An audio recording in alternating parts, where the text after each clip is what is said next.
Hello and welcome to The Good, The Bad and The Worst, a podcast where we normally judge movie trilogies and series. Tonight, we are looking back at 2023, the year that was, the movies, the TV shows, the experiences.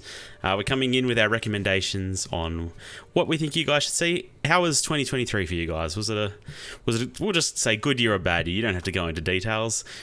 I feel like we had a few crap years, but they weren't so bad for me, and this one was pretty good too.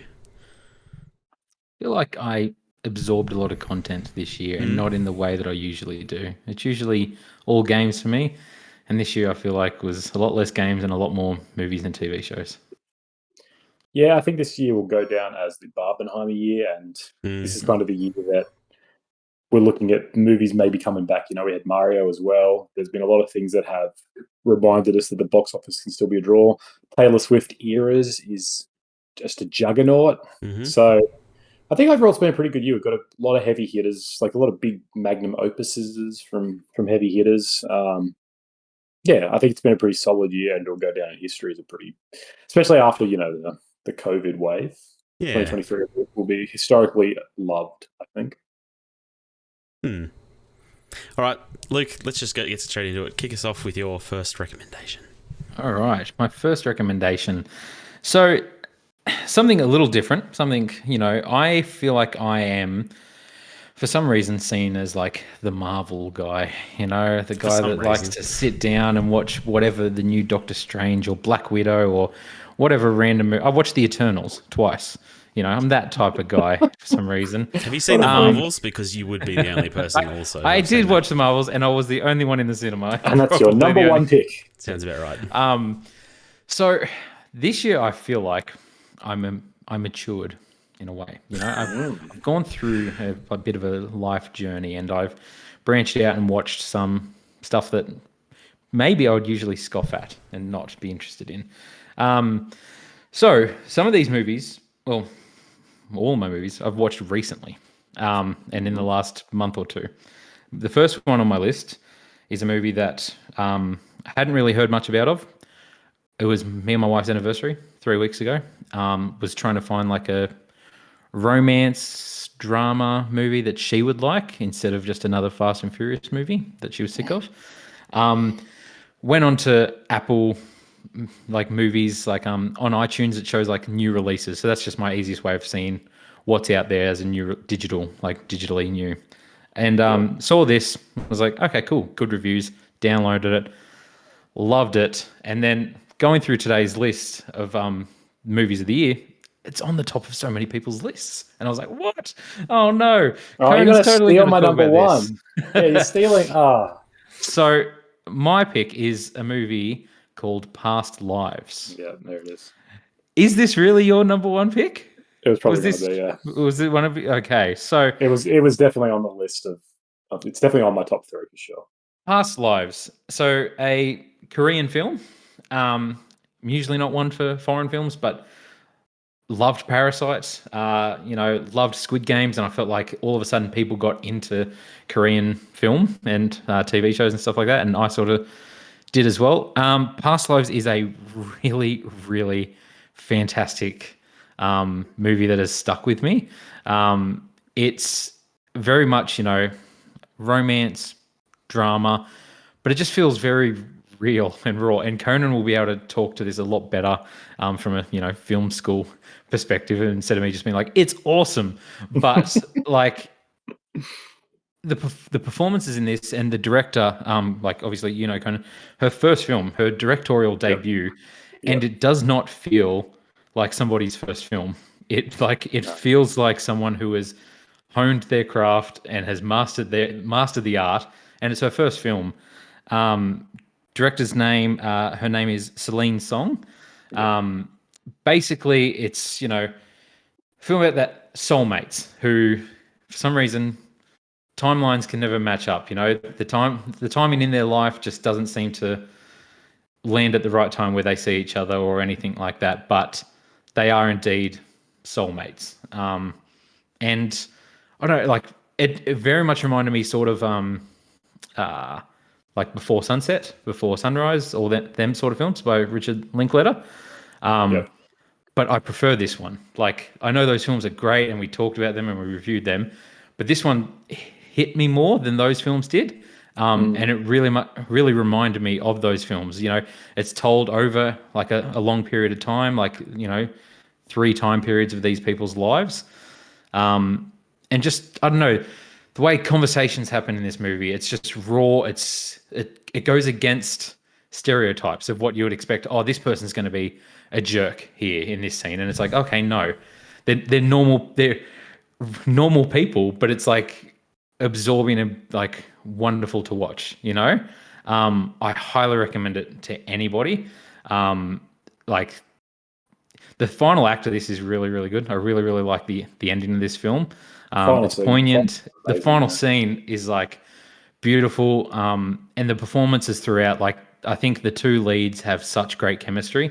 Anytime they're having a conversation, it's just, you know, we all married our soulmates. You know, we all know, like, those conversations, you can just talk about something that doesn't seem interesting, but you're talking for hours and hours.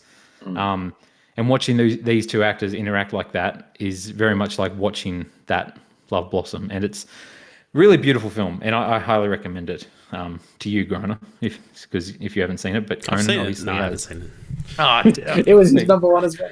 No, I did say it on the top of the list. I actually think we nearly watched this one night, but I don't mean this in a degrading way, but how much does it feel like a foreign film, if you know what I mean? Like, my wife would normally turn her nose down at foreign films. Sorry, let me speak to that quickly, because I don't want to be film school. It's technically an American film. Like, Celine Song is a Canadian American.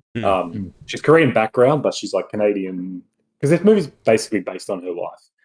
And so she's like she's Canadian and now works in America. So it's an A24 production. Yep. So in America for the most part. Yeah, it's set in exactly, like, so it's technically like, and I'm not trying to be like, haha, I know more, but it's just technically it's like an American production. It's just the 2 characters are Korean and deals with a lot of Korean stuff, but it doesn't feel like a Korean film. But I didn't think, Luke. I don't know. Did you, Luke?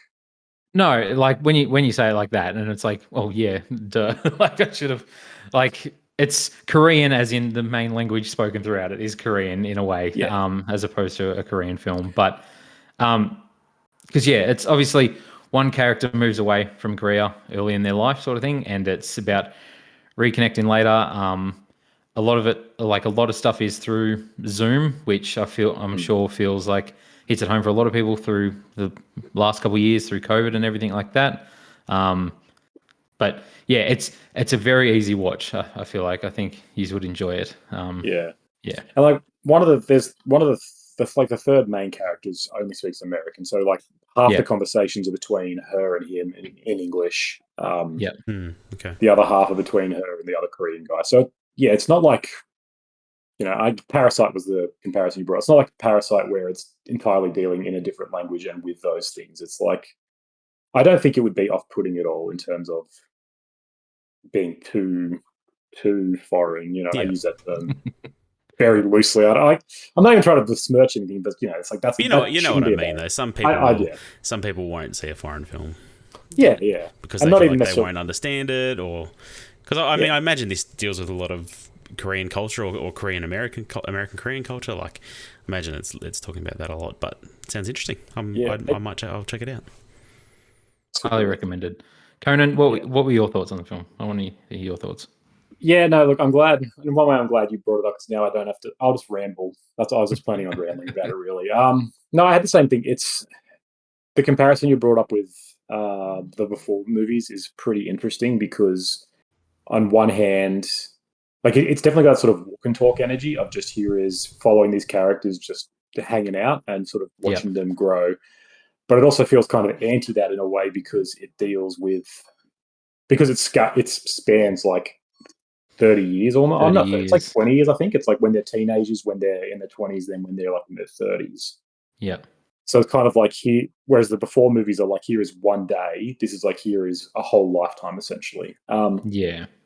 But yeah, like super poignant. It's a really romantic movie, but romantic in the truest sense, where not romance in terms of lovey-dovey, how sweet, we fell in love and we had a cute little, we had a cute first interaction. It's romantic in the true sense of sort of this yearning and this longing for something, and kind of romance in that sense of like this almost metaphysical concept that is bigger than us, and it's not just happy and joy. It's actually often the opposite of that. It's often kind of painful because it's this longing for something transcendent that we can't quite grasp, and we can't quite figure out what it is. Feeling like a comfortability and like and like this beautiful ideal, like this ideal we hold us, this idea we want or aspire for, and it's like that can't be done because it's an ideal. And so romance has kind of got this inherent bittersweetness to it, and this movie captures that like better than any other movie I think I've ever seen. And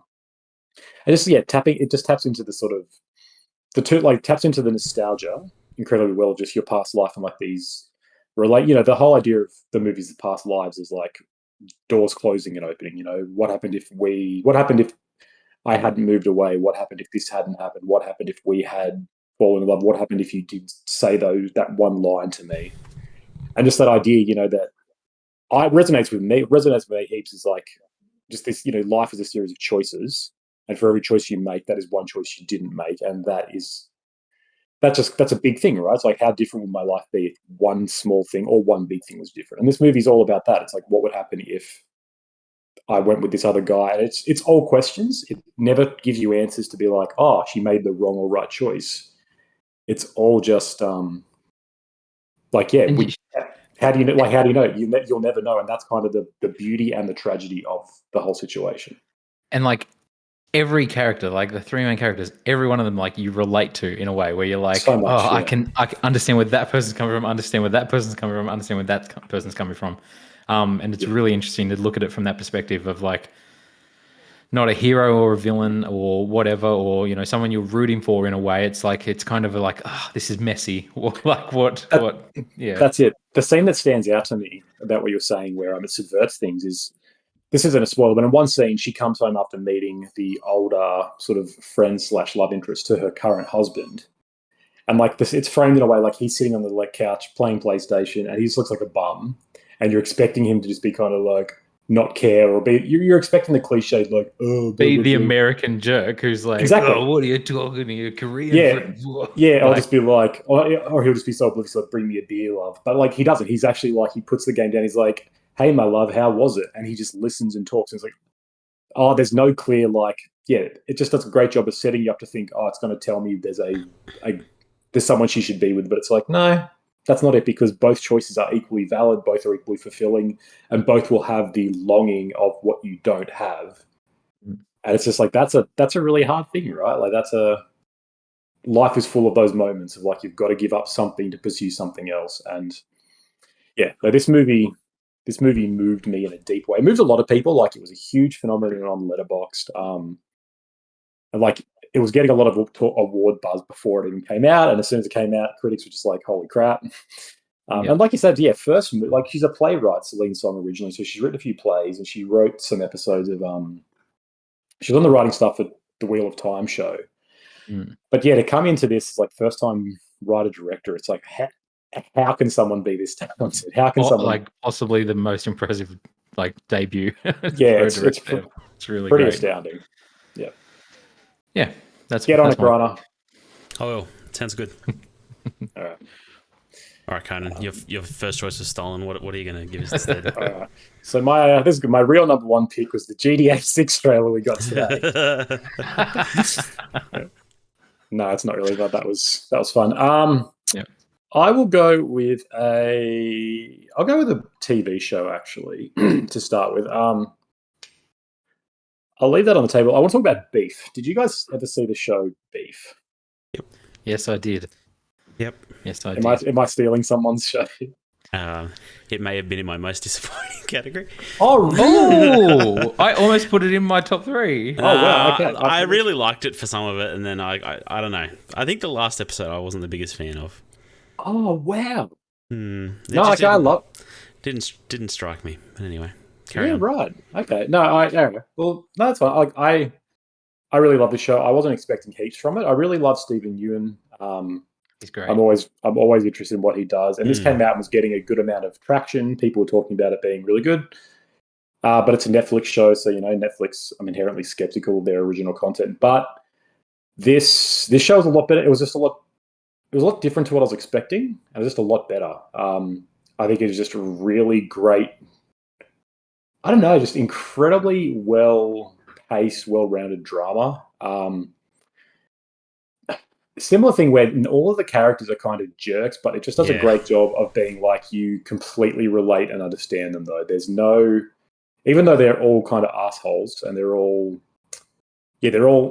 sort of bad people in the core. They're also, it does just a great job of humanizing them and just being like, here's why they are sometimes terrible, and here's why this tiny moment of road rage has, kind of just spirals out and is ruining lives and destroying families. And it's not because they're like someone's just a savage sociopath. It's because there's just lives are complicated and there's a lot of stuff going on, and sometimes simple things can do that.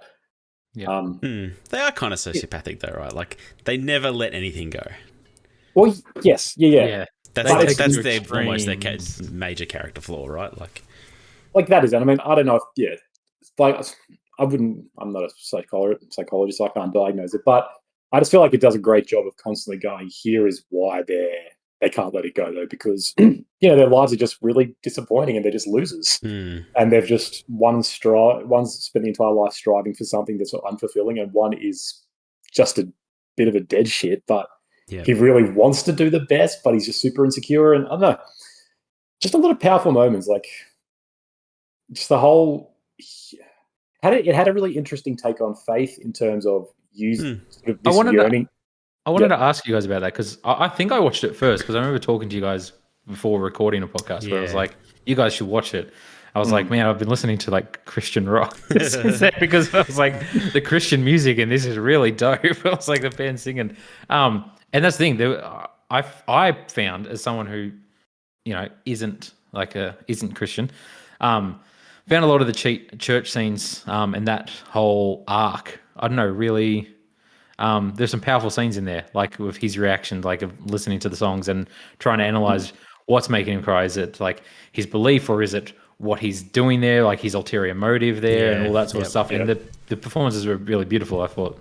But like that's all good drama kind of does this, right? All good drama, I think, is it raises questions and doesn't necessarily answer them. It can, but I think generally a good piece of art shouldn't just be like, here's what I'm saying. It should be like, here is a question about something we can all understand, and you have to sort of figure out the answers. And that I feel like Beef does that a lot with things like that. He seeks this yearning. He has a history with the church in it. He keeps sort of going back to it as like, maybe that will fulfill him. But you're always unsure. You're like, is he doing this because he's just like, maybe that will make me whole? Maybe I do believe somewhat. And is he just going there to hook up with Christian chicks? Is he going like all of these are really good questions? You never get the answer, and it's just I don't know. But on one hand, you're like, I think definitely there's this searching that Stephen Ewan's character's doing, and it's not an indictment of faith because it's more about like, here's how people engage with faith. So there's that duality of sometimes they know they need something, but sometimes they know they just want to exploit something, and sometimes they don't know what they want, but they think that might be it. It's just I don't know, a lot of great questioning. I thought it did a really good job of being like, it didn't depict Christianity or the church as bad, which is a lot of shows can easily do, but it wasn't just like, this is his salvation either. It was more of, here's just a facet of life, and here's how these people are going to engage with it. Grant, what do you mean by the end? You didn't like the ending exactly? Sorry, can I just give my to Bob on the church needs? Like, the person who wrote this clearly had spent a lot of time in church. Like, yes. I 100% like recognize every single one of those characters. I've interacted with them myself. I've been some of them sometimes. Like, as someone who's attended a lot of church, and like, you're right. They never like, they were never sort of really negative on faith, but they also just depicted people, because people are sinful, people will have their own selfish motivations, all of that. And I really enjoyed that. And like, look, I really tossed and turned about having this in my top 3 because I did really like the show. I don't know, when they trip balls in the desert and then they have this coming to God moment and they're best buds after, I was just like, I don't know. It kind of lost me. Yeah, right. I don't know. I don't know how I was expecting it to end. Yeah, and like it becomes a pretty surreal ending. You're right. You can kind of like, is any of this happening? Are they dead? Is this all sort of in their head or whatnot? Yeah. I don't know. I just really enjoyed like them just. I enjoyed them just sort of putting it all out on the table, basically. And what I really enjoyed, the last scene I found was really beautiful, where it's like here are these two just royally effed up people, and it's like, yeah, this is kind of, this is why they've been the thorns in each other's side, because they're the same. They're just really broken and really messed up, and have got a lot of baggage in history, and they're just trying to. And there's that moment of coming together at the end, where like, yeah, we are the same here.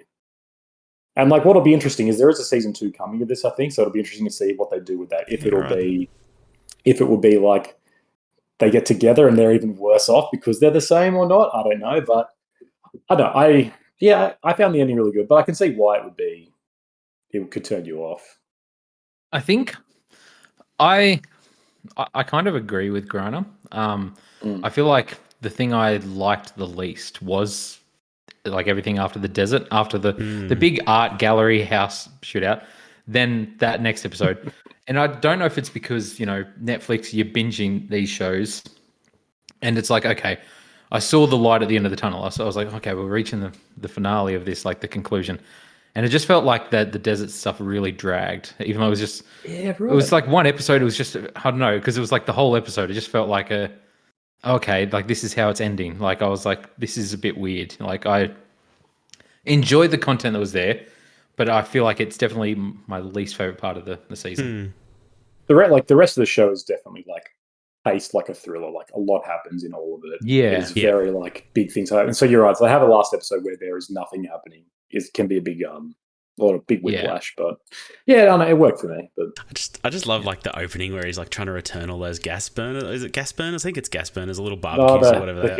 Hibachi grills. Yeah. And they're like, what the hell is he doing? And then you realize he's like trying to commit suicide with them, and it's like, holy dooly! Like, it's so dark. Yeah, it's got great bits like that. All these little foreshadowings and puzzle pieces that fall in later, like when the house burns down.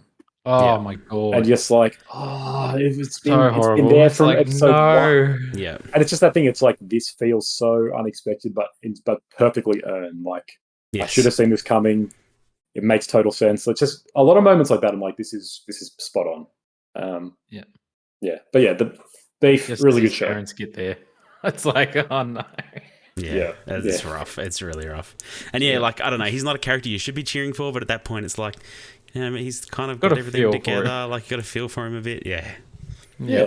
It's just that eating like 6 chicken sandwiches from one Burger King. I'm like, I respect that. I was going to say that was his biggest sin, wasn't it?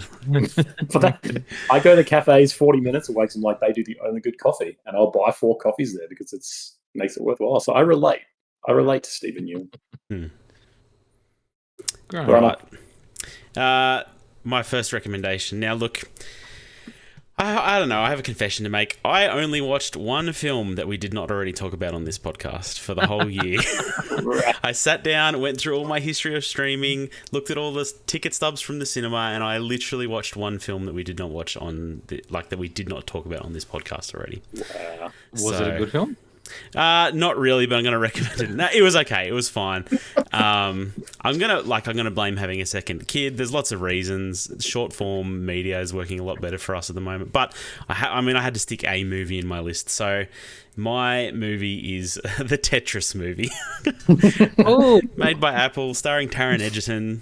Came out at the start of the year, and look. I really love Tetris, and this is the story of Tetris and the Game Boy, really, and they're two things that I loved in my childhood. I have a lot of nostalgia for both of them, and it's a pretty interesting story. Like, this Russian developer develops this game, Tetris, and then there's all these Americans basically vying to get the rights for it. And Russia being Russia, they sell confusing rights to certain platforms and not others. And there's a whole rights debacle. And the Soviet Union owning it comes into it, and then getting the developer out of Russia by the end. It's a fun movie. It's a fun movie. It's not like breaking new ground or anything like that, but it's a fun little romp. Is it fairly accurate, or because I don't know anything about it really? Yeah, so I looked it up. So it is accurate that a Russian developer made the game, and Taron Egerton's character Henk bought the rights, and then eventually did get him out of Russia, got him out of the Soviet Union. But there's a lot of scenes of like almost like international espionage in this movie where they're sneaking around embassies and stuff like this, and the KGB's after them. And I think most of that was made up for drama reasons. But as far as I know, the basic outline of Tetris and its rights being sold to multiple people, and the Soviet Union wanting to own it because they own everything. It's it's an interesting little story. Yeah, okay. This has been the year of like kind of like not biopics, but like product movies. Yeah, I heard someone described it, gave the genre a name, but like this, Blackberry Air, this Blackberry Air, and there's something else as well. But like these movies about products, all these things, and it's like kind of selling them, like selling the idea or selling a product under the guise of a drama, and it's like this interesting phenomenon. And this year's really been the year for that. And Tetris scene where that was like, I don't know how this one fits into that, because it's not like, buying 1992's Tetris now is not doing anything for anyone. Yeah, the rights holders are different. Like Nintendo is probably the one coming out looking on top of this. They have the Game Boy is a big part of this movie. So yeah, but I mean, you can still buy Nike shoes, and you can still buy.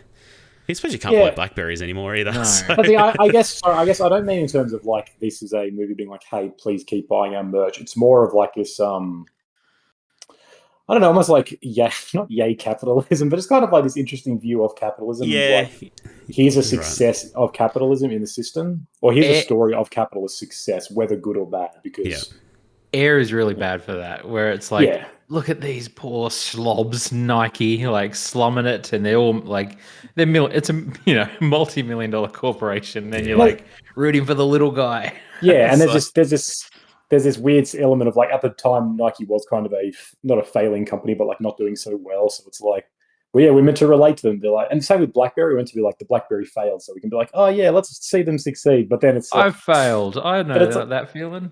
Yeah, it's like, oh wait, I don't know. And like, this is not quite the same, but I don't know. I was just saying, it almost reeks of it more because they defeat socialism. Like capitalism wins and socialism loses in this movie. So I don't know. This is on my list to watch. Like I've had it on my list for months now to watch, and I was curious to watch it. I did think of you the other day, Griner, because I watched Blackberry the other day, and I was like, man, I'm surprised I haven't heard of this film from Griner. I was like, I feel like Griner would like this, just based off the cast. It has been kind of on my list. Yeah, I want to see Dennis. What's his name? Yeah, very different character for him in this. It's an enjoyable film. It's on my honorable mentions. I enjoyed it, but yeah, it's interesting. I need to watch Tetris. I like Taron Egerton. It's probably in the same league as this. And if you're into like the history of video games in that era, like there's some interesting things there. So it's kind of fun. Yeah. Right on. Luke, what do you got? All right. For my second one, okay. I'll go to this one first. So a movie, this came out last year, but late last year, November 2022. So I say it's a pass. I'm allowed to talk about it. This movie was nominated for like Oscars and everything at last year's Oscars. And I had only just watched it this month, finally. After, I don't know why, there was something holding me off watching it. It doesn't have the highest, and I think we talked about this in one of our most recent podcasts, Griner, where we were like, if something's like sitting in the 70s or even low 80s, I'm kind of that strapped for time these days where I'm just like, nah, that's a pass. Like if it's not reaching high 90s, it's a no for me. And even though it was a critical darling, it still was that 70, 80 mark for a lot of places. And I was thoroughly surprised because I really, really enjoyed this film. And that is Triangle of Sadness. I knew it. So this film, have either of you seen it? No, I missed it. No. So I know it's a cop-out, but the less you know about this movie is the better. Like, basically all you got to know is it's a commentary, it's a comedy, black comedy almost, of rich, entitled influencers on a private like luxury cruise, featuring like a male model, a female model, and other influencers and other rich people going on one of these exotic cruises. And it's the whole theme of the movie is about like class, and commentaries on class, like, you know, the wait staff and the people, gender roles in society, stuff like that. And the movie keeps taking turn after turn that I didn't see coming, and I was genuinely like laughing out loud, which I rarely do in movies. And there's scenes in the middle of the movie. The only really known actor, like big name actor, is Woody Harrelson, who's in it. The rest are, you know, quite unknown actors, I think, from my knowledge. It's a really genuinely funny film that I think keeps catching you off guard, where it's like, oh, okay, I wasn't expecting it to go this direction. And I just, I can't recommend it enough. A very funny movie, but don't read into what stuff that's going on. Just, I've already said too much. Just watch it and enjoy. Oh, crap. Now I know it's on a boat. I'm getting the Menu vibes. Is it anything like that? Have you seen that? Yes, I like the Menu. It's not quite that like that. There's definitely elements of that. Definitely with like the dark comedy sort of side of it. But yeah, like Woody Harrelson's the captain, who's just an alcoholic who's just over the entitled people. And Conan, like, I feel like some of the arguments and like conversations in this film, I'm like, oh man, this would be right up Conan's alley. Some of these characters are like, oh, that's Conan in this argument here. In a nutshell, nice. And just, I don't know, the performances in it, everyone is great in this film. And yeah, it's very funny. It's a very funny film. Yeah, like last year, I missed a lot of the awards, you know, kind of like the Oscar ones. And this was for a while. It was never tipped to be a winner, but like at one moment it came out, it was like maybe there was talk that this was going to be like the Parasite of this year, where it was the foreign film that comes in and wins. And Ruben Östlund, the guy who made it, he's he's won the Palme d'Or twice. It was this and another movie he made called The Square. And like he's like a big awards darling, huge in the foreign film sort of sphere. But I haven't seen any of his stuff. And yeah, this is just one of those ones I keep seeing. I'm like, yeah, I should see that, and I never do. And it's gone on my long list of shame, because I know it would be good. I know I'd enjoy it, but it's 2.5. Yeah, that's what turns me. I think that's what turned me off for a bit of it as well. Because like, especially even like Past Lives is an hour 40. It's like a breeze to watch. Like it's an easy watch, granted, but yeah, 2.5 hours for Triangle of Sadness. But it honestly, like Past Lives, it like cruises by. Like honestly, it's a joy to watch. I highly recommend it. Okay. Okay. Right on. Go ahead, Conan. This is going to be we've got to talk we've got to break the fourth wall. Is anyone else going to talk about The Bear, or do I talk about The Bear? Because I'm happy to talk about The Bear, but if that's someone else's last big thing they want to nail. I thought you were going to say let's break the fourth wall. Like, has anybody listened to The Good, the Bad, the Worst? That's my favorite podcast. Amazing podcast. No, I won't be talking about The Bear. Go for it, Conan. Okay. All right. So second TV show, I'll make sure to talk about a movie for my third one. But you're right. Yeah. Just as a caveat, all the movies that I want to talk about, we've already covered on this pod, like earlier episodes. So we're not going to rehash that. So that's why there's so much TV. But The Bear. Where to start with The Bear? It was the sleeper hit that came out a couple of years ago. Oh, not even last year. Came out last year, sort of unexpected, blew everybody's socks off. Has put the phrase "yes cousin" or "yes chef" or "screaming cousin" at somebody into the vernacular, which I think is great. But I know The Bear was just one of those shows that truly became a phenomenon. I feel a lot of people I knew were talking about it. Critics loved it. Real hit. Pardon me. And then at the end of it, season 2 was promised, or season 2 was announced pretty soon after by FX. And I think I know at least Grider, you were a bit like, season 2, where are they going to go with this? Why would you do this? Yeah. because the first season felt super contained and sort of ended it. I thought at a really good spot, and then season 2 comes out and is just a home run, 11 out of 10. It is so good, and it is. It's one of those shows that is like, in a way, it's like, man, they don't make them like they used to, but here's what they used to do, and it's just this 8 episodes, 30-minute episodes, except for 1 hour long, which is tension distilled. But it's just amazing, like what they do in the show. It's just, it feels kind of old fashioned, but it feels really fresh and new, and it is just super poignant, and it is just incredibly good characters and great drama, and so feels so fleshed out and earned and lived in. Just some of the episodes in this season were astoundingly good. I just couldn't figure out how they did it. Obviously, the one that everyone talks about is Seven Fishes, which is the big Christmas family implosion, I guess. I have a hot take.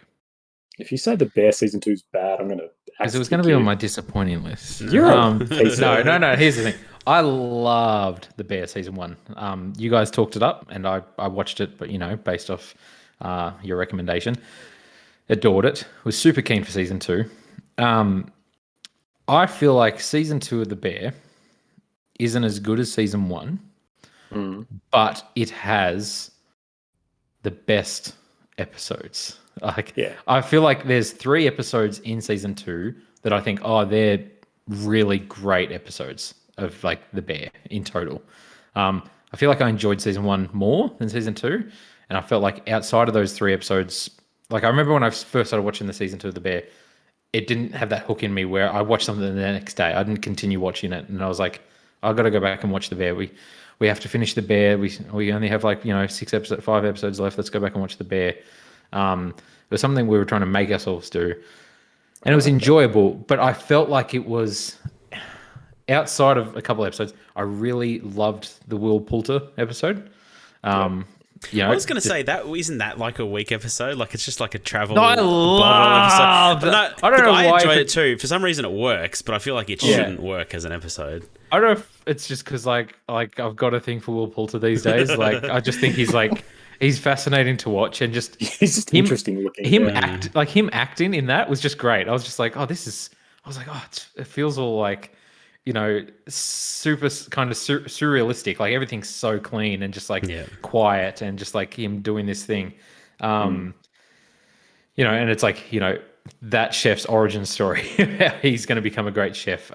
I really enjoyed the one with Cousin of him going through that sort of experience where he goes to a different restaurant. That's a great episode. And the Christmas episode, obviously, where it was just like, I don't smoke, but like I sat back after the episode sweating on my couch and feel like I need a cigarette. Like that was intense, And so they were big highlights, but I felt like the rest of the season felt like it's more of The Bear. Like it's like, oh God, everything's chaotic and everything goes wrong when you want it to go right, and this and that happens, and it just felt like more of season 1, if you know what I mean. I think I probably agree with you in terms of overall season 1. I think is probably better because it is like season 1 probably be a better overall season because it is. It was conceived, I think, as one perfect, complete story, and season 2 was a little. Didn't suffer, but it was just had to be structured differently. But I think that's also a strength. Like, if season 2 just did season 1 again, it would be worse because it'd just be like, this is more of the same. But what it does is it leans into those strengths. It's like, well, we'll have some standalone episodes. We'll have some of the familiar stuff going on. But I think that's what keeps it fresh enough to be like, this is still the show that we love, but it's compelling and different enough that I'm engaged because it's those episodes that are different that stand out. But if you had 8 episodes of like, here is everyone's origin story, here is, here's another, I can't remember all the names, but because we get Coven, we get the pastry chef, and we get the Christmas episode, and then we get kind of the big dinner, the opening at the end. Yeah. Like if you had, I can't remember, Sydney, if you had Sydney's like sort of origin and then another one, it would feel, but instead they add in snippets of the sous chef, Tina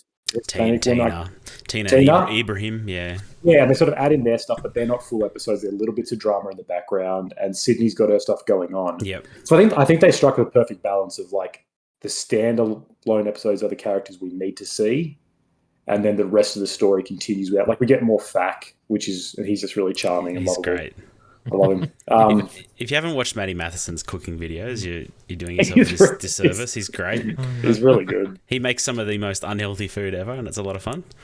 He's great though because he's just like, don't worry about making your curry paste from scratch. Just buy it in a jar. Yeah. Kicks ass. Like, amen, brother. Yeah. Grana, what did you think of season 2? I really loved it. The argument between season 1 and 2 it's pretty hard. I might like season 2 slightly more. I don't know. Season 1 to me had some plot holes that annoyed me a little bit. The whole money in the can, the money in the can still makes no sense. Like it still makes zero sense. John Bernthal does what John Bernthal does. He does. Crazy, man. He's the Punisher. He does. He does what he hears everything. Yeah, I don't know. I enjoyed having Sugar more in this season. I think she's a fun character, and her dealing with their uncle. And just trying to arrange this money, and him like being generous, but then also being like, you better fucking pay me back. Like, I don't know. It's almost like some mobster shit. I don't know. I really enjoyed all of that. Even seeing a bit of Kami's history with Joel McHale and stuff like that. I don't know. It all worked for me. Claire is an interesting character. I saw a lot of criticism of her being like this pixie dream girl who doesn't really make any sense and is just a little bit too perfect. But I don't get because I've seen criticism on both sides. I've also seen some people be like, "Oh, she's a drag of a character. She's really uninteresting," and I don't get it. I think she's perfectly rounded. Like she is interesting enough to just be like she's not in the family in the world, so she just stands out. But she's not like a manic pixie dream girl. She's not like super quirky. She's just like, yeah, I'm a nurse, and do you want to hang out? And it's like, yeah, great. That's perfect. I guess the interesting thing about her is she's kind of normal, right? Like she's normal, and she's also willing to give Kami a lot of grace until the end, and that makes that almost a little more heartbreaking. So much, yeah. Yeah. The last scene where all that goes wrong, and then him and cousin are like yelling at each other through the fridge is just the whole season, I was like, "Fix the damn fridge door, I mean, man!"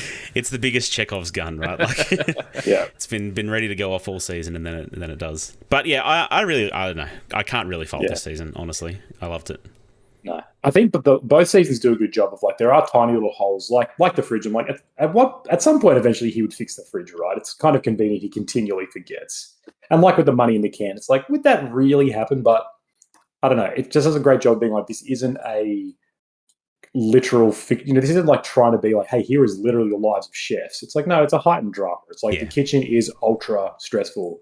His PTSD is dramatically fascinating, but maybe a little bit overblown. Yeah, like all this stuff is, and things like that. It's like there's some convenient moments there, but we're watching TV. We're watching we're not watching Ramsay's Kitchen Nightmares. We're watching a show about these characters that are just having beautiful bonding and terrible family. You obviously haven't watched Hell's Kitchen season 16. You get that. Oh, the one I missed. Crap. That's why I picked it up. But yeah, The Bear, one of the best shows on TV. And like we mentioned the Christmas episode, but Jamie Lee Curtis, amazing. Yeah, like her character in this is just so good, good. Yeah. This season did celebrity cameos really well. Yeah, like used them great. Stand out. They come in for an episode, nail it, and leave. Like that episode is it's a rogues gallery of great actors just giving fantastic 20 minutes. Love it. Great. Right now. All right. My next recommendation. I've got a few. I don't know. I've got a few TV shows written down. I was tossing up which ones to go with. I'm going to go with Shrinking. I think, Luke, you watched Shrinking, didn't you? I did. Yeah, I don't have Apple TV. So it's an Apple TV show. It's by the creators of Ted Lasso, but more importantly, Scrubs. And you can definitely feel the Scrubs DNA here. Krista Miller's in it, in all her. What's a nice way to put it? I don't know. She has an interesting face these days. A lot of Botox. Yeah. A lot of Botox. I mean, she jokes about it, so I don't know. Maybe we're allowed to make jokes about it too. But Harrison Ford is in this TV show, and he is freaking good. Like, he's funny. He's enjoyable to watch. He seems like he's enjoying acting. Having fun. That's not a side of Harrison Ford I feel like we see very often. No, it's been a while. No.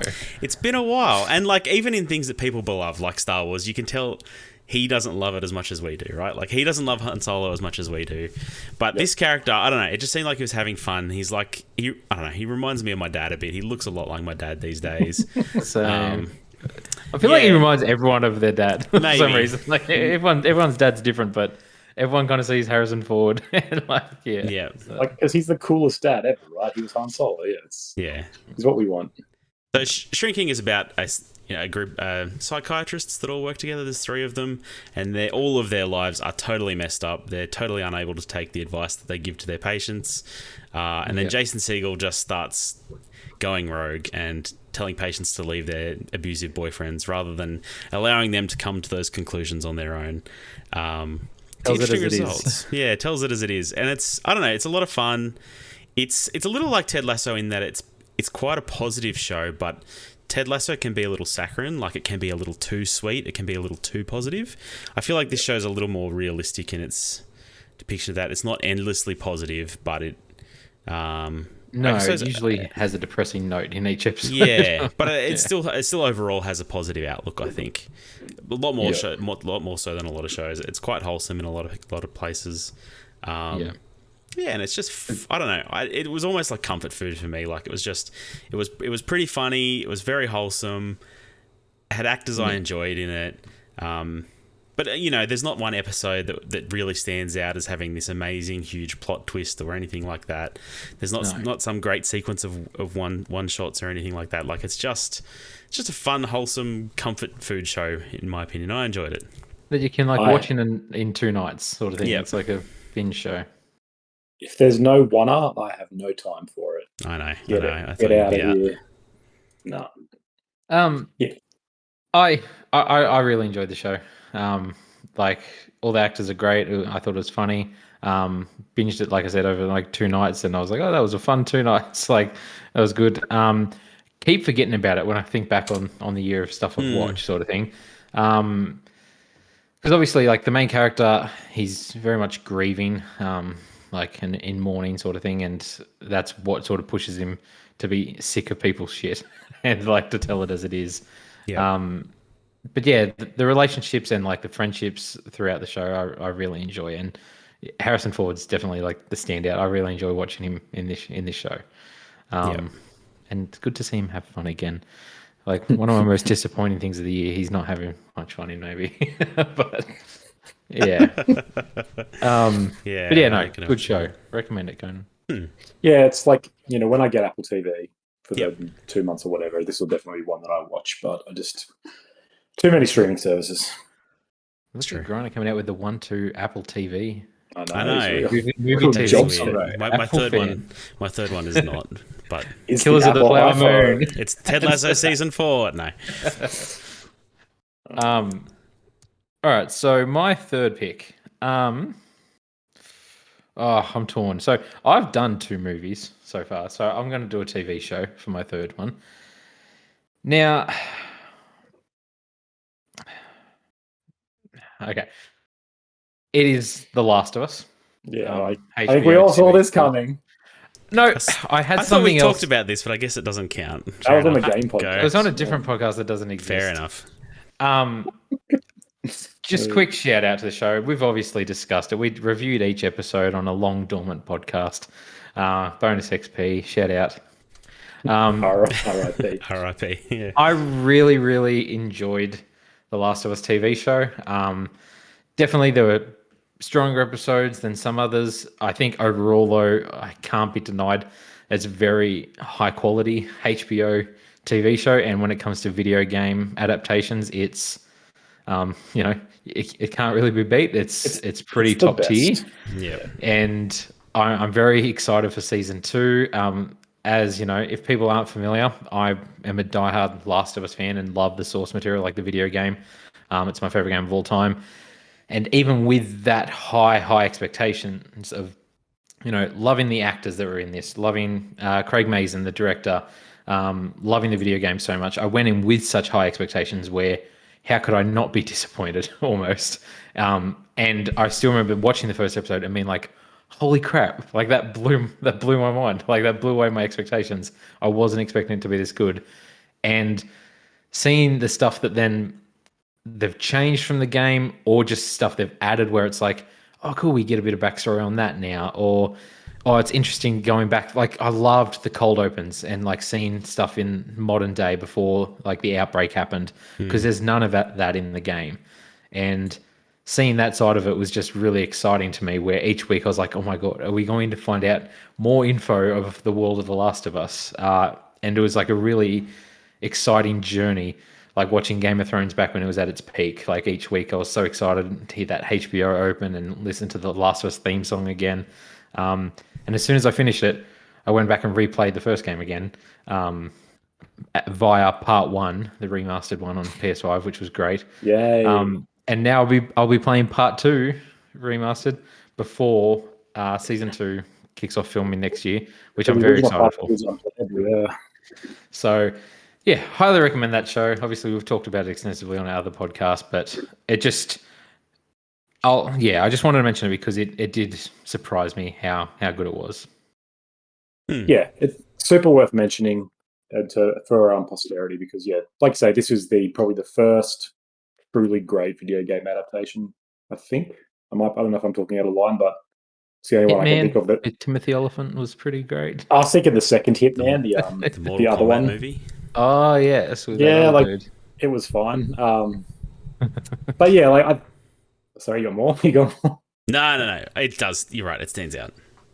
Yeah, I feel like this, even if it's not the best, it's easily one of like second best or whatever. But yeah, pretty amazing. And yeah, like I said, had the HBO epic sort of Sunday night energy of like Game of Thrones once had, and these big shows have historically had. Like this felt like a movement. Like how well it did, like in mainstream, it did massive numbers. That was like crazy, and it's like cool. Like everyone in mainstream is talking about this thing that like I have these characters that I've loved for 10 years, and it's like exciting to be like, yeah, I'm not alone. You know, like my mum and dad can talk about Joel and Ellie. It's great. Yeah. So yeah, it was exciting hearing family members and colleagues' thoughts on stuff. Yeah. You're supposed to gatekeep. You're supposed to be like, no. I did that online. That's not my Ellie. Hashtag not my girl. Yeah. No, yeah. Pretty, really great. Yeah. Yeah. All right. Got to talk about a movie. I'm surprised you've done 2 TV shows, honestly. You are usually we usually get 3 horrors, and we haven't even had one yet.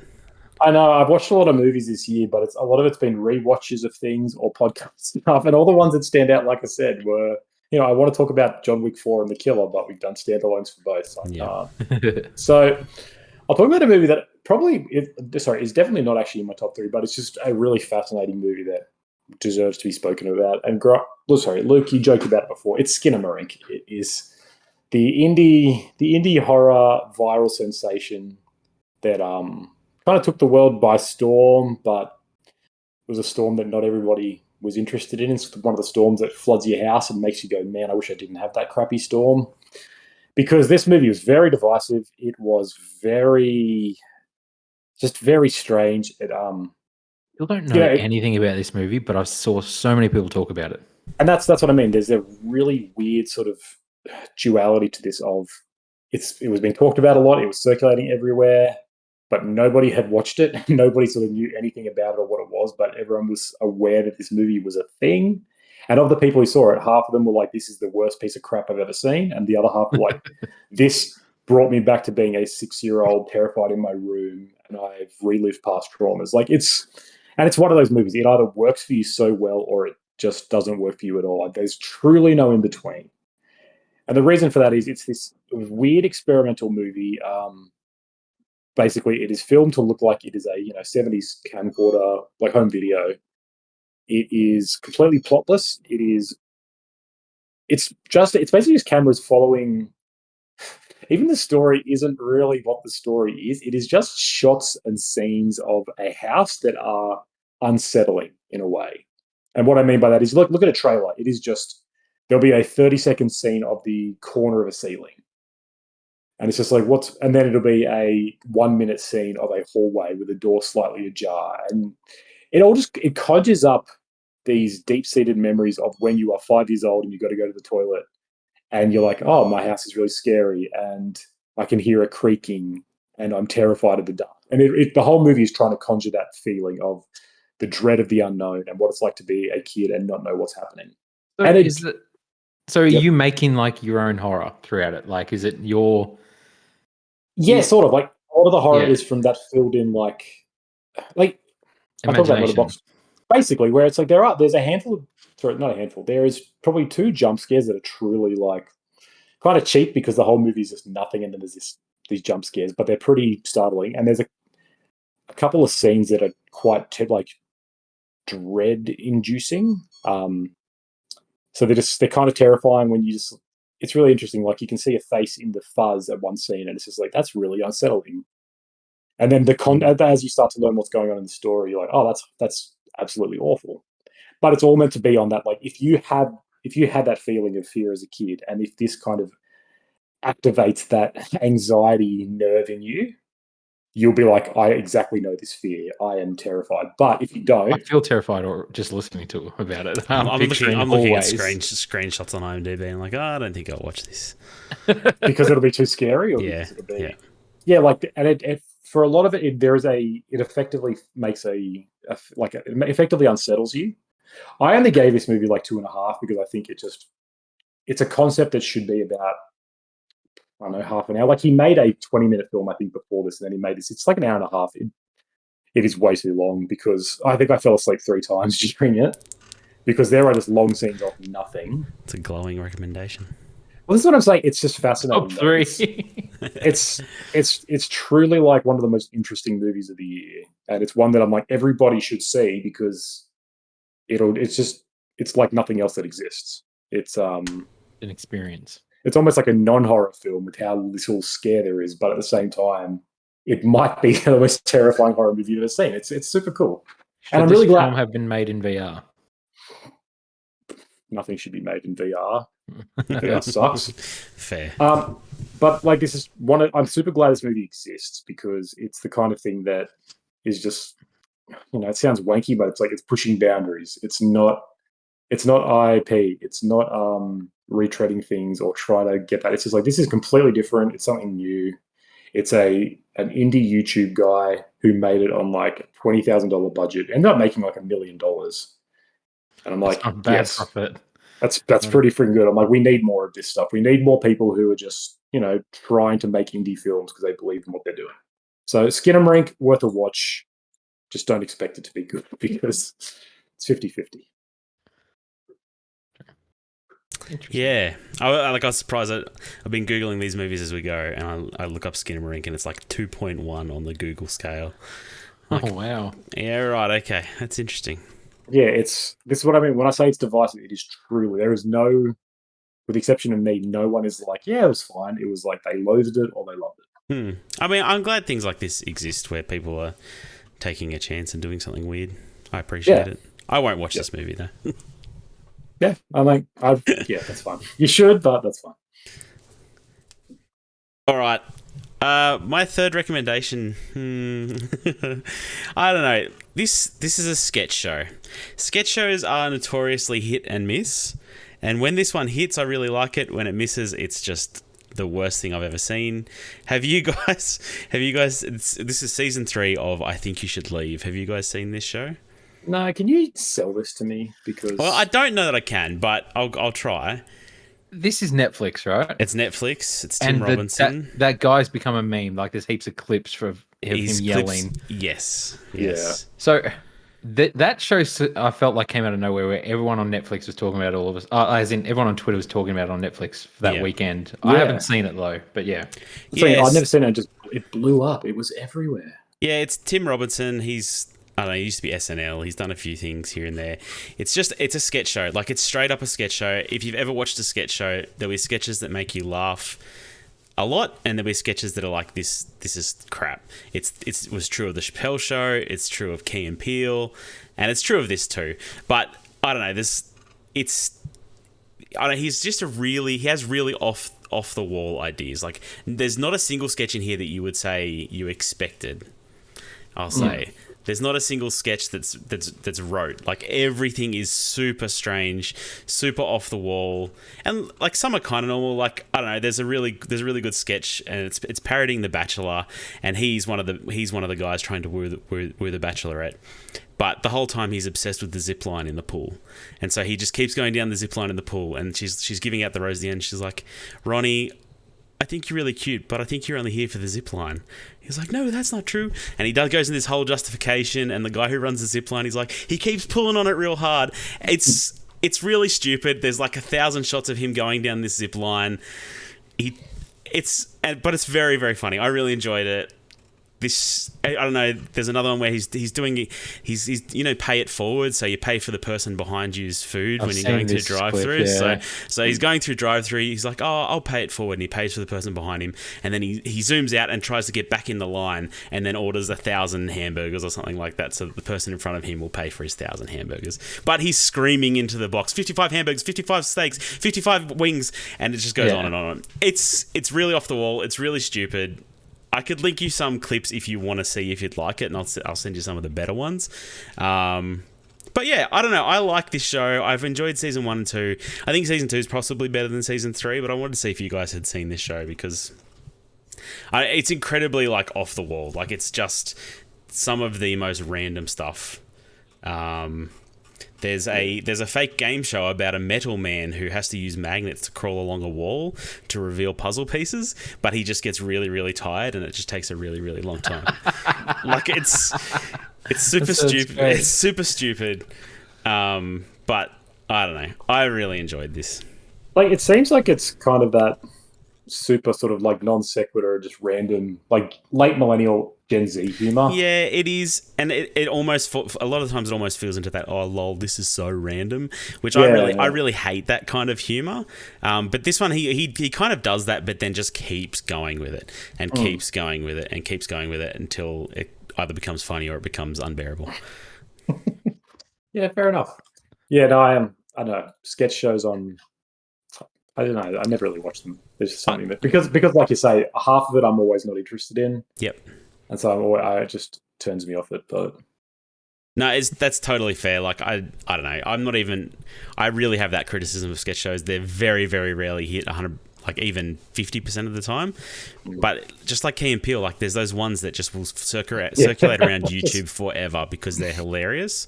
The ones you don't see on YouTube are the ones that are super boring and make up 50 to 60% of the episodes, probably. Yeah. No, for sure. All right, well, that's our 3 recommendations for the year. Do you guys have any honourable mentions you wanna put out there? We won't go into these in depth, but we'll give them a shout out.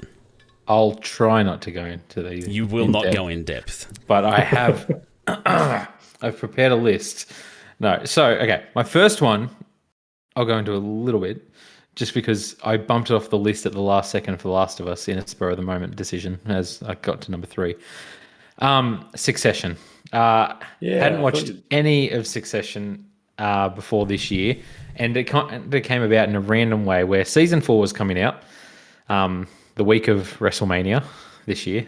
Season 4 was coming out, and I was on the wrestling subreddit, and someone was just like, oh man, WrestleMania next week and season 4 of Succession. How exciting. And they were talking about Succession because there was a lot of Succession-like stuff going on in the WWE at the time with Vince McMahon.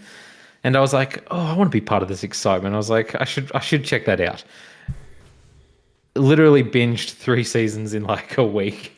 And so was able to watch season 4 on its release date and then watched it week to week from there. And loved the show. I don't know how I would have gone watching it week to week over years. I was glad I was able to just. It was week holidays. So I wasn't even at work. I was just binging it every day, every night, with a lot of free time, and ended up. Yeah, I really, really enjoy the show. I really enjoy the characters.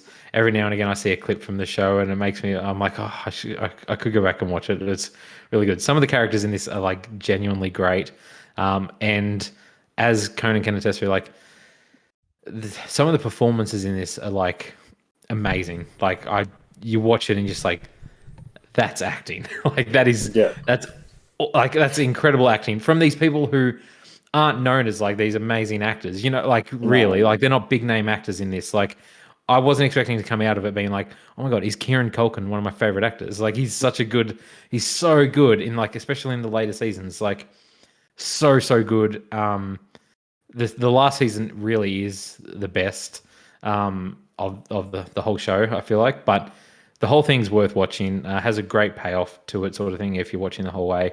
And yeah, I really recommend Succession. So that's the top of my honorable mentions. I was just gonna say I started this show, but it feels like the kind of show nobody cared about for season 1 and 2. Like Correct. everybody got into it in season 3, and then it's like, oh, season 4 is the best thing ever. Yes. Yeah. I'd heard nothing, and then late season 3 and season 4, the entire internet was like, "This is the best show ever made." I'm like, "What has happened? Like, where did this come from?" I feel like everyone just during COVID and lockdown found it. Yeah, because I think it started in 2017, did it? Or maybe I don't know. It's surprisingly odd because it feels like 2018. Because whenever I think about it, I'm like, oh yeah, that came out in 2021, 22, I guess, and it's just finished up. But it's like 2018. I do feel like it benefited from lockdown where everyone just decided to watch needed stuff to binge and like found it. Yeah, but Logan Roy, great character. And yeah. So honorable mentions. Okay, I've got a bit of a list, so I'll just go through them. Emily the Criminal, which is a movie that came out late last year. Good film. Is it Aubrey Plaza? Is that how you pronounce it? Yeah. Highly recommend. I really, really enjoyed that movie. She's great in it.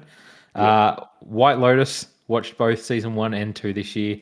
Griner, you haven't seen that yet? No, it's kind of been on my list, yeah.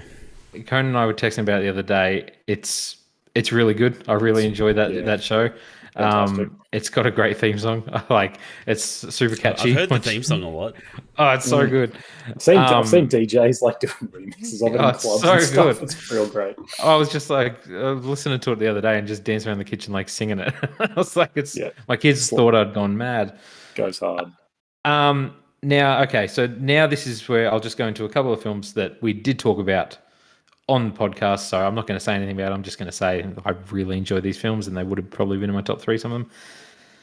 Across the Spider-Verse, love that film. Amazing soundtrack, great sequel. Oppenheimer, obviously. I've just got the 4K today. I'm very excited to watch the behind-the-scenes films, how they made a nuke. I want to know. Barbie, I enjoyed that. I thought it was funny. I really enjoyed the Barbenheimer experience. Killers of the Flower Moon, obviously, really good film. Blackberry, we talked about a bit earlier. I found that funny, and I hadn't even heard about it until it was available to watch, and I was like, oh, okay, I'll check this out. And one other one I just want to talk about, which is a surprising comedy that I feel like we don't get many comedies in cinema these days. No Hard Feelings with Jennifer Lawrence. Which was like an R-rated comedy, which is a bit different. We used to get them all the time. Never get them anymore. Never get them anymore. But hey, Triangle of Sadness is kind of an R-rated comedy, so check that as well. But yeah, No Hard Feelings, Jennifer Lawrence. Really, really funny film. Jennifer Lawrence is great in it. You both know the premise of the movie. Have seen the trailers? Grant? Yeah. I was going to watch this actually, but we didn't get to it. It's a fun watch. It's got Cousin in it as well. So there you go. Yeah. He's great in it. And then, that's my honorable mentions list. We'll get to disappointment after, but that's my honorable mentions list. I highly recommend. Right on. I mean, with honorable mentions, there's a big list here of movies that all the good movies of the year I haven't seen yet. I just want to mention that. That's why I haven't got things like Zone of Interest, Poor Things, like American Fiction. All these, always happens. All the big award stuff comes out right at the end of the year. We don't get it till February in Australia. So there's a reason why I had 2 TV shows, because a lot of stuff's probably not on there yet. Honorable mentions are, like you said, Luke, a lot of the ones we already covered. The Killer and John Wick 4 are 2 masterpieces in my mind, and the perfect double feature. Flower Moon, Oppenheimer. A movie called Suzume I saw, which is by Makoto Shinkai, the guy who made Your Name. That was really good. Not as good I need to watch that. Yeah, not as good as Your Name, but still, he's one of the best sort of he is the true successor to Hayao Miyazaki. Yeah. And some of his movies are better, but that was really good. No One Will Save You. It was a really good horror film that came out on Disney Plus here. Basically, like dialogue-free alien invasion thriller. Really cool. It's really well made. Great effects. Yeah, really fun ride. Barry season 4, which is Barry fantastic, and I thought a phenomenal season to end that. And a personal one, all found footage horror for me, because I watched a crap ton of that during October, and found footage horror movies are really cool. So get on that. Is that when you watch Skinamarink? No, I watched that earlier. But I was looking through my Letterboxd list, and I watched 5 found footage back to back, but they were all kick ass. And that's just a great subgenre. Thank the Blair Witch Project for that. Yep. Amen. But those would be my honorable mentions, I think. Nice. I've only got a few. Cyberpunk 2077, the anime. Edge Runners. It came out. Edge Runners. It came out last year, end of last year. But man, it was good. It really surprised me how good it was. Just really high quality animation. Made me want to play Cyberpunk, and that was before they fixed it, and it was really good. So I may come back to it again. But now's the time. Yeah, no, I highly recommend that. Have you guys ever seen Love, Death and Robots? No, I keep meaning to, because David Finch is an executive. David Finch is involved. David Finch is involved in it. Again, it's kind of it's an anthology, and again, anthologies like sketch shows. There's the good ones and the bad ones, and you take them all, and then you've got an anthology. But season 3 or 4.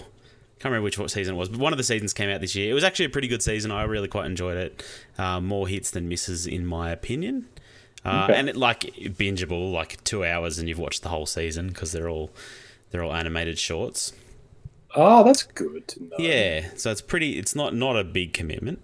And then the final one that I want to recommend is One Piece, which blew me away, because I don't know, I kind of liked One Piece as a kid, but couldn't keep up with it, and it's still going, and I won't keep up with it. But as far as anime adaptations go, it was really, really good. A lot of fun.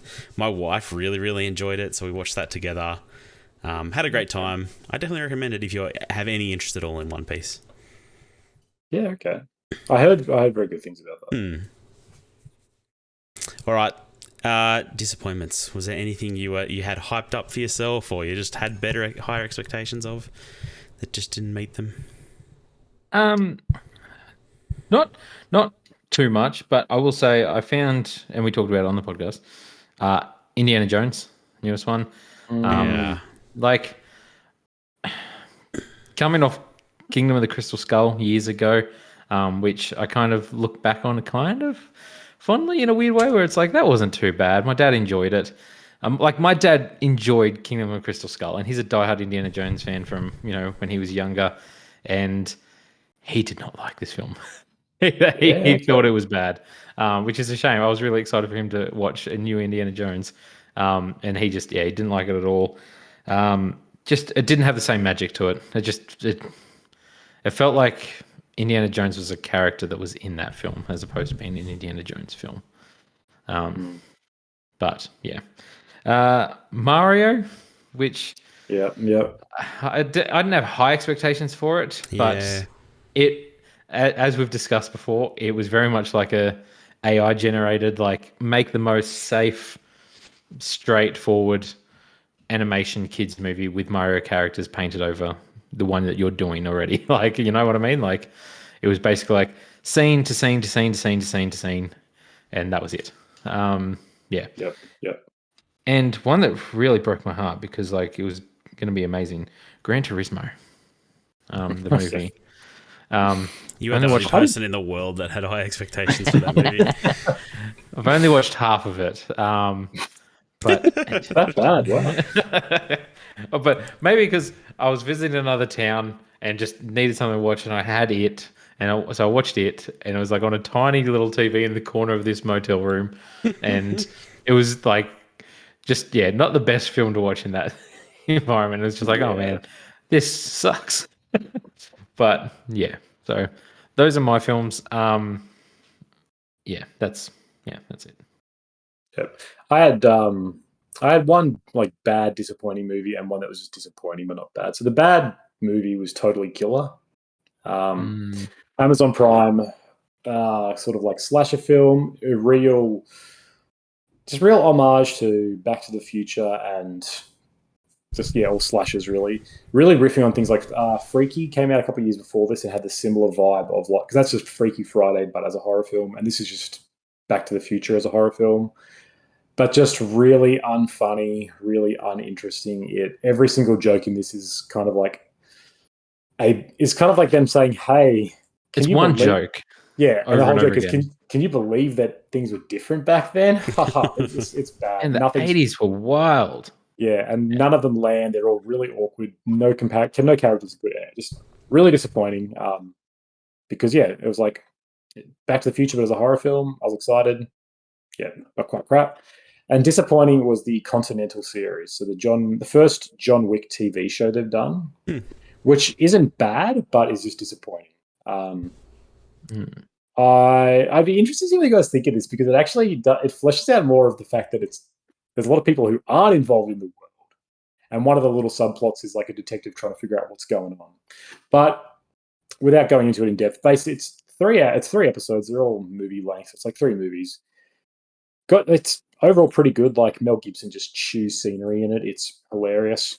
But overall, it reminds you that the John Wick franchise works purely because it's like an auteur making this. Like Chad Stahelski is the visionary who's like, it needs to have my DNA, because he's not attached to this, and you can just tell the action it's trying to be John Wick, but it just doesn't feel the same. It is all like it's an imitation of it, so it feels very hollow. Overall, again, not bad, but just like compared to the heights that I have John Wick at, it was disappointing. Yeah. Fair enough. That episode of Beef, I don't know. Let it go. I just didn't like it. No, look, Beef's fine. The Witcher season 3 came out this year, and it was just hot garbage. I liked season 1. Season 2 continued on to be pretty decent. Season 3 was just an absolute mess. There was very clearly like just cutscenes, like just characters teleporting all over the place. It made zero sense. I didn't even come back for the second half because they split it into 2. It was just. Did you guys watch season 3? I've watched the first 2 seasons when they came out, and haven't even touched season 3, and don't think I ever will at this point. Hot garbage, and then obviously they're replacing Henry Cavill, which is also a travesty. So we'll just leave The Witcher alone now, I think. But let it rest and only be on gaming machines. Yes, I mean it was never like the best show ever, but I was kind of enjoying it. And then season one had a similar Last of Us energy. Like it was a big phenomenon. Lots of people were getting into it and like started reading the books. And the first series was decent. Yeah, but huge drop off. I felt like the thing with season 1 was like, oh, this is good for like a video game TV show. Yeah, I don't think it was like a great TV show. It was like, this is good. Like it's not bad. I felt like, and Henry Cavill carried that show, on his huge back, and like I think even especially after watching The Last of Us, then it was like, oh, more Witcher. I was like, no, I'm good. I can get video game TV shows elsewhere. Yep. Nah, don't watch it. And then Yellow Jackets season 2. I really loved. I really loved season 1 of Yellow Jackets. I think I recommended it that year as one of my favorite shows. Kicks ass. Season 2 wasn't terrible, but it was not as good as season 1. They spent far too much time with the present day Yellow Jackets, and what was happening with them as teenagers was just very dull for the most part. Okay. That's actually, I haven't seen season 2 yet. And we haven't talked about it, so that's disappointing to hear. Look, it has its moments. I mean, it's probably still worth watching. I just had high expectations, I think, and it failed to meet them. That's a bummer. Yeah, I don't know why we decided to end this podcast on the negatives, but so I was about to say, how about we say our most anticipated movie or TV show for next year? I have no idea. I can talk first. Go for it. Okay, so for movies, a movie that I'm really excited to see, technically it comes out the end of this year still, but it's early next year in Australia, and that's the Iron Claw, based off the Von Erich wrestling family. It's getting rave reviews. Zac Efron, we all love him. High School Musical for life. The bear, what's his name? Jeremy Allen White, is it? Yep. Is that correct? Yeah. Apparently all their performances are amazing. It had a lot of hands from wrestlers, and all that sort of stuff, that train them, and they made it as legit as possible. And it's a really, really interesting and tragic story that I'm really excited to see how they do it. As A24, they're masters. Interested to see how it goes, and to get people's, your guys' opinions on a film that's wrestling based, because I love when Cohen talks about the wrestler. I'm like, yeah. It's one of my faves. It's one of my faves. And TV shows, I'm intrigued about the Fallout show. I am keen. After that trailer, and it just reminded me when Grant talked about Yellow Jackets, because obviously he's got the character from Yellow Jackets as the lead. I watched the trailer finally yesterday. I'm intrigued. It's from Jonathan Nolan, and could be well. Conan, Grant, you're on mute as well.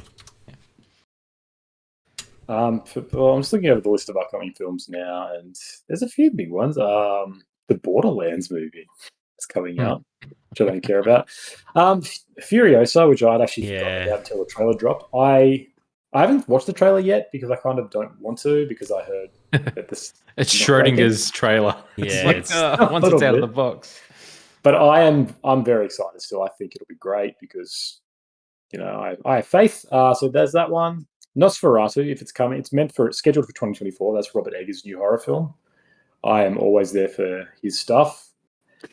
And then that's kind of the only ones I can think of. Apparently Knives Out 3 is slated, but we'll see if that happens. And it kind of goes into honorable mentions. I'm one of probably the only people that enjoyed House of Dragon. And House of the Dragon's kick-ass. So that, I'm excited for I ended up really enjoying it. I don't feel like people talk about it. But which is weird.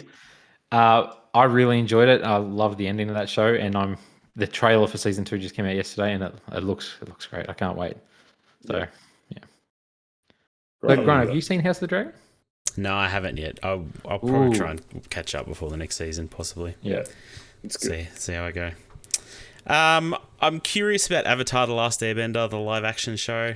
After watching One Piece and how well they did that, and everything that's come out about this show looks good. The original creators were on for a long time. They did leave the project, so I don't know where it stands. But I'm interested to see where it ends up. In terms of movies, I'm keen for Furiosa, despite watching that trailer and not being super excited by it. I'm still very curious how it will turn out. I can't. Mad Max Fury Road is one of the best movies of all time, in my opinion. So it really is. Amen. Super excited for that. And then Dune Part 2. I'm really keen for that. I'm really keen to see where we could have had it a month ago. I know. It was meant to go out a month ago. I know. It would have been on all our lists as number one. Yeah. But... Also, they're remaking Mean Girls. Did you guys know this? Yeah, I do. Yes. Based on the musical. I love Mean Girls. I'm kind of keen for that. It's still got Tina Fey. It's got John Hamm in it. You've never seen Mean Girls? No. Oh, man. Luke. That's genuinely astounding. This was one of the... It's like saying you haven't seen Legally Blonde. It was I haven't seen Legally Blonde. I haven't seen Legally Blonde. And I haven't seen Miss Congeniality. It sucks. Mean Girls is 10 out of 10. Mean Girls is amazing. Tops. Yeah. The thing I don't like the fact that the tagline of this isn't your mother's Mean Girls. Makes me feel pretty old. Yeah, it does actually make me feel old. But I'm because Tina Fey is attached to that as well. She wrote it and she's in it. Yeah. So I have faith because I think she'll. Unless she's going to be. But I think it's going to be a musical. So I don't know. Yeah, I don't know what that'll look like, but I'm cautiously curious. Is anyone excited for Joker Folie à Deux? I'm curious about it. I'm curious. Yeah. The fact that it's a musical has me a lot of musicals. Something I'm not sure if it's out yet. Sorry, apparently it just came out. I'm interested, Grant, because I thought maybe you would have seen it and talked about it. The Curse.